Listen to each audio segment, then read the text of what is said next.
नमस्कार, सत श्री अकाल, वंदे मातरम। इजराइल ईरान के बीच छिड़ी जंग की खबरें तो आप तक पहुंच ही रही होंगी, पर क्या आप जानते हैं कि इस युद्ध की असली वजह क्या है?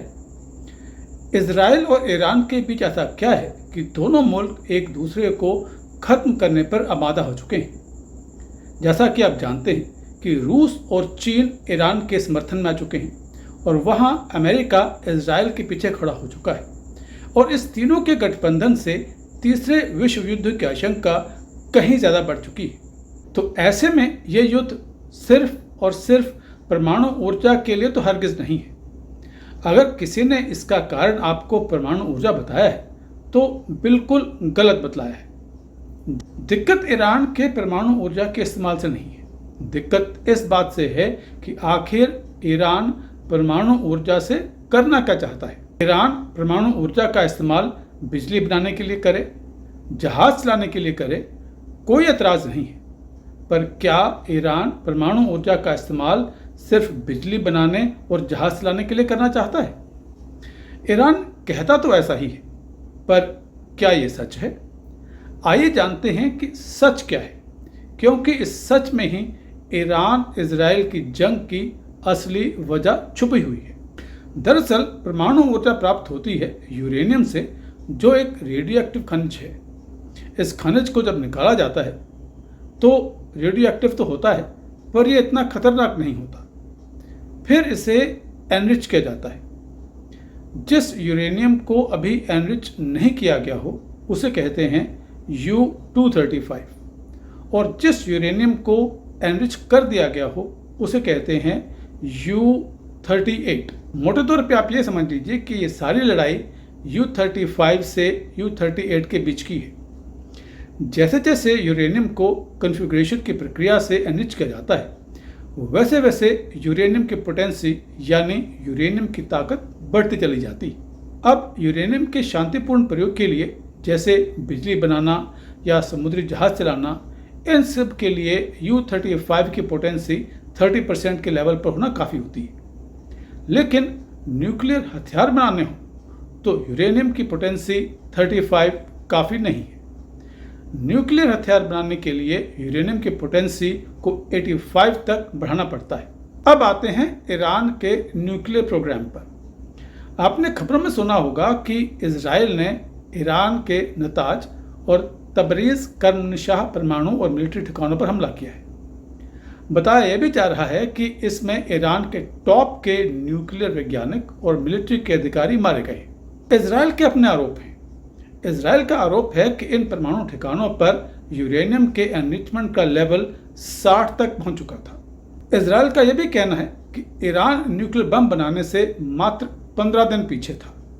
यानी अगर इजराइल ईरान के परमाणु ठिकानों पर हमला कर उन्हें तबाह न कर देता तो अगले 15 दिन के अंदर अंदर ईरान के पास परमाणु बम बनाने की क्षमताएं होती, और इसमें ईरान का सबसे पहला मकसद होता इजराइल को न्यूक्लियर बम का निशाना बनाना। नेतन्याहू ने इस बारे में बिल्कुल स्पष्ट शब्दों में कहा है कि वो खाली हाथ पर हाथ धरकर दूसरे हेलोकास्ट का अंतर नहीं कर सकते थे। जैसा कि मैंने आपको पहले बताया कि परमाणु ऊर्जा के शांतिपूर्ण इस्तेमाल के लिए यूरेनियम का एनरिचमेंट का लेवल होना चाहिए 35, जबकि ईरान के यूरेनियम एनरिचमेंट का लेवल पहुंच चुका था 60। ये यूरेनियम का 60 तक पहुंचा हुआ लेवल ही ईरान इजराइल की जंग की असली वजह है। कैसे? मैं बताता हूं। यूरेनियम के शांतिपूर्ण इस्तेमाल के लिए लेवल चाहिए 35, ठीक? तो ईरान इसको 60 तक क्यों लेकर के गया? इससे साफ साफ ईरान की नीयत पर शक पड़ता है। भाई, आप कहते हो कि आपको परमाणु ऊर्जा का शांतिपूर्ण इस्तेमाल करना है, तो आप यूरेनियम का लेवल 35 तक ही रखोगे ना?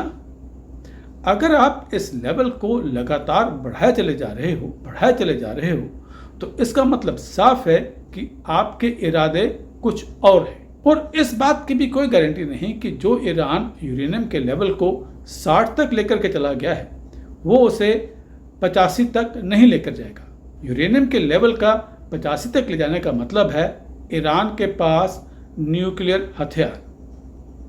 अब आप ये भी कह सकते हैं कि अगर अमेरिका, रूस, भारत और दुनिया के कई दूसरे देशों के पास न्यूक्लियर हथियार हैं, तो एक न्यूक्लियर हथियार अगर ईरान के पास भी हो जाएगा तो क्या फर्क पड़ जाएगा?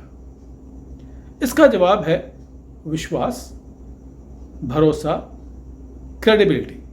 रूस, अमेरिका और भारत पर दुनिया को भरोसा है और ये भरोसा यूं ही नहीं आता, ये कमाया जाता है।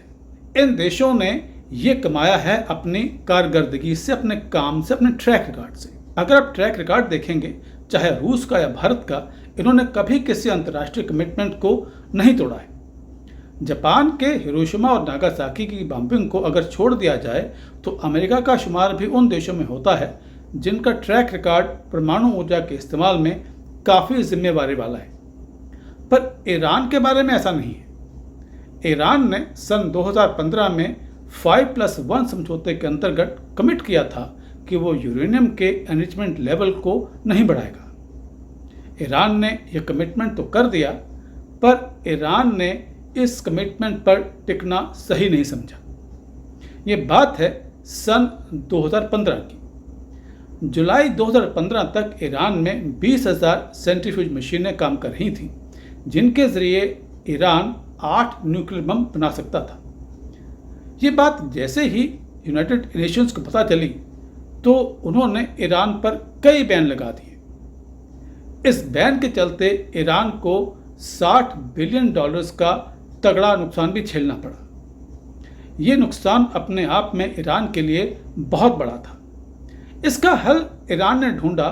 कैसे? ईरान ने 5+1 नेशंस के साथ एक समझौता कर लिया, एक एग्रीमेंट कर लिया। इस ग्रुप में अमेरिका, ब्रिटेन, फ्रांस, रशिया और जर्मनी और चीन शामिल थे। इस एग्रीमेंट के बाद ईरान को $100 बिलियन भी दिए गए और इसके बदले में ईरान ने वायदा किया कि वो अपना न्यूक्लियर प्रोग्राम जो है वो छोड़ देगा। लेकिन ईरान ने कभी ऐसा किया नहीं। अब ये बात जैसे ही अमेरिका को पता चली तो उसने इस एग्रीमेंट को ही कैंसिल कर दिया। अब इस एग्रीमेंट को फिर से रिन्यू करने के लिए 2021 में अमेरिका और ईरान के बीच फिर से बातचीत हुई, लेकिन ये बातचीत बेनतीजा रही। इसका कोई नतीजा निकल करके सामने नहीं आया। अब जब से ट्रंप आए हैं वो फिर से इसी एग्रीमेंट के पीछे पड़े। वो लगातार कह रहे हैं कि ईरान अपना न्यूक्लियर प्रोग्राम जो है उसको बंद कर दे और हमारे साथ समझौता कर ले। ट्रंप बार बार ईरान को समझौते के लिए कह रहे हैं और वो ये भी कह रहे हैं कि अगर ईरान ऐसा नहीं करता है तो उसे खतरनाक नतीजे भुगतने पड़ेंगे। तो सीधी सी बात यह है कि ईरान भरोसे लायक देश नहीं है। कमिटमेंट करने के बाद भी आज आप देख ही रहे हैं कि ईरान का न्यूक्लियर एनरिचमेंट का लेवल 60 तक पहुंच चुका है। अब न्यूक्लियर हथियार तो रूस, अमेरिका और भारत के पास है ही और काफ़ी लंबे समय से है। आप दूसरों की बात छोड़ दीजिए, आप अपने दिल पे हाथ रख के कहिए कि क्या आपको रूस, अमेरिका, भारत के न्यूक्लियर हथियारों से कभी कोई खतरा लगा है? प्लीज़ आप कमेंट करके ज़रूर बताइए। आप कमेंट करके ये भी बतलाइए कि क्या इस बात की कोई गारंटी है या कोई इस बात की गारंटी दे सकता है कि अगर कल को यही हथियार, यही न्यूक्लियर हथियार ईरान, इराक, सीरिया के हाथ में लग जाएं तो ये मुल्क दुनिया भर में तबाही नहीं मचा देंगे? आप क्या सोचते हैं? हमें कमेंट करके ज़रूर बताइए।